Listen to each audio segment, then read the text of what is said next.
Hi, my love. Welcome or welcome back. My name's Genevieve, Soulmate Guide, Reiki Master, Manifestation Coach, here to help you reunite with your divine masculine so divine love may be manifested here on earth.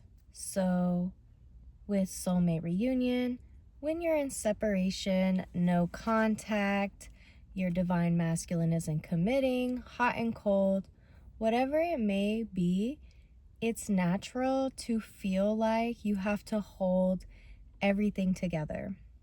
You think about it constantly, you try to get out of separation, you try to shift it, you try to figure it out.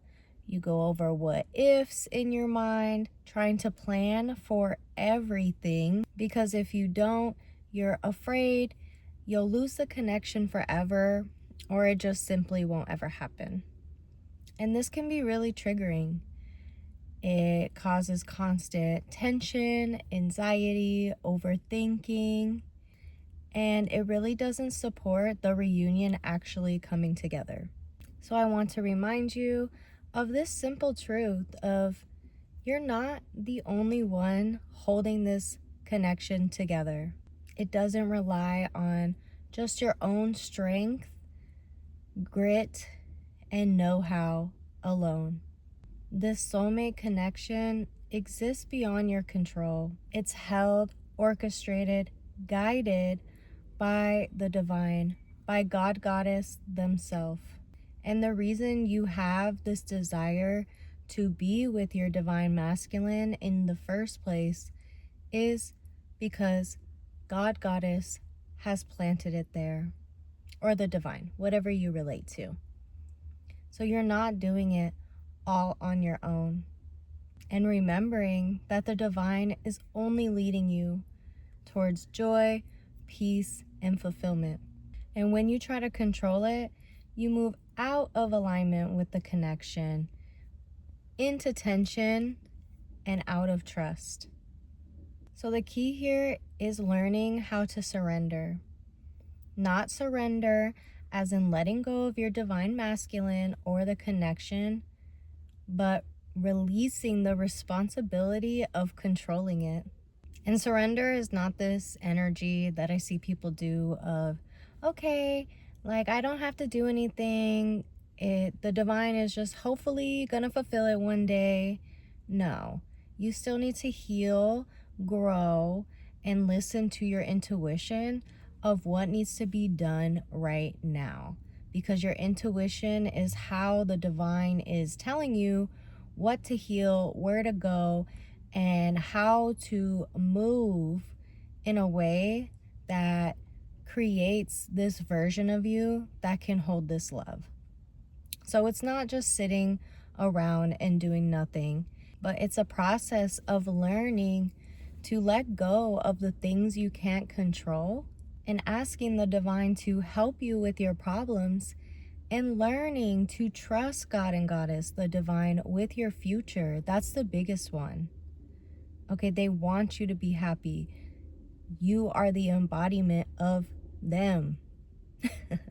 They want this fulfillment. That's why you want it. So they're supporting you. They are supporting you. They're orchestrating, but it's a co-creation. You have to show up as well.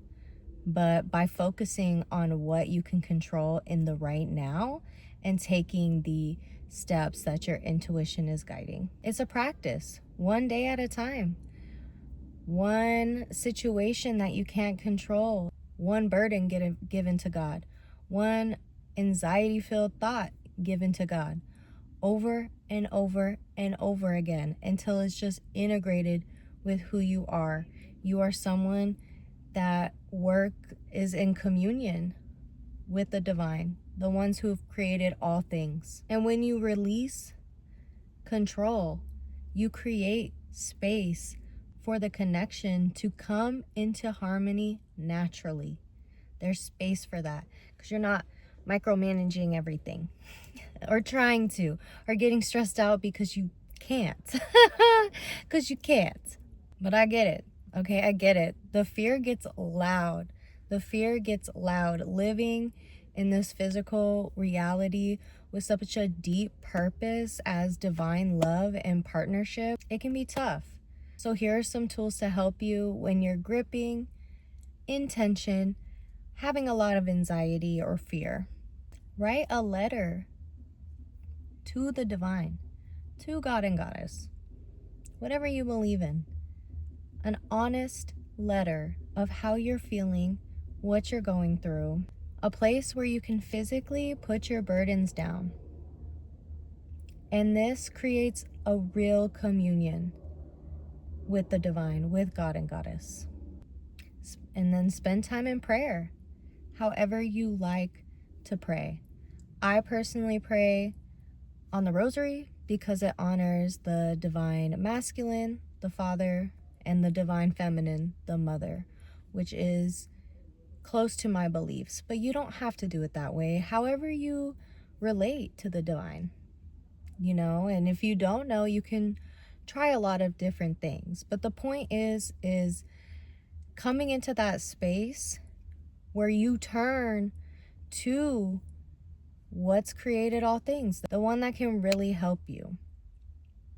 And, as they say, is when you take one step towards the divine, they take 1,000 towards you.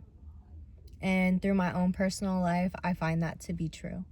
And if you want something that's a little bit more simple, guided, a practice that you can follow every day, I did create a Reiki meditation to help you surrender.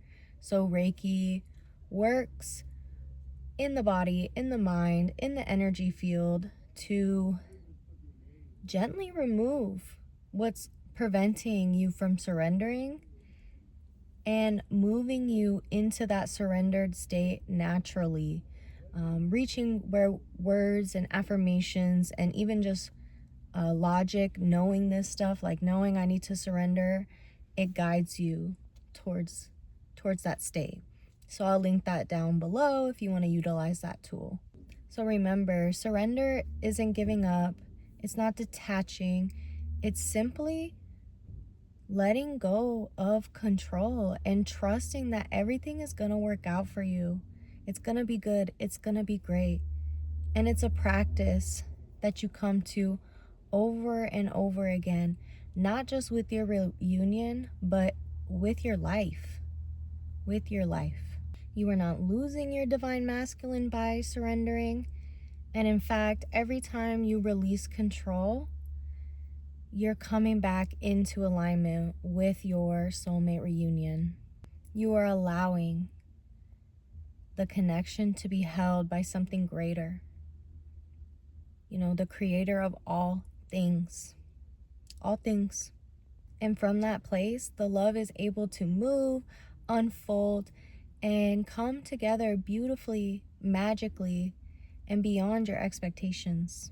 So I hope this helped you. I love you so much. And if you're looking for personalized support with your soulmate reunion, you can check out the link in the description box below. Once again, please let me know in the comments how I can best support you. And remember that God is on your side. The divine is on your side.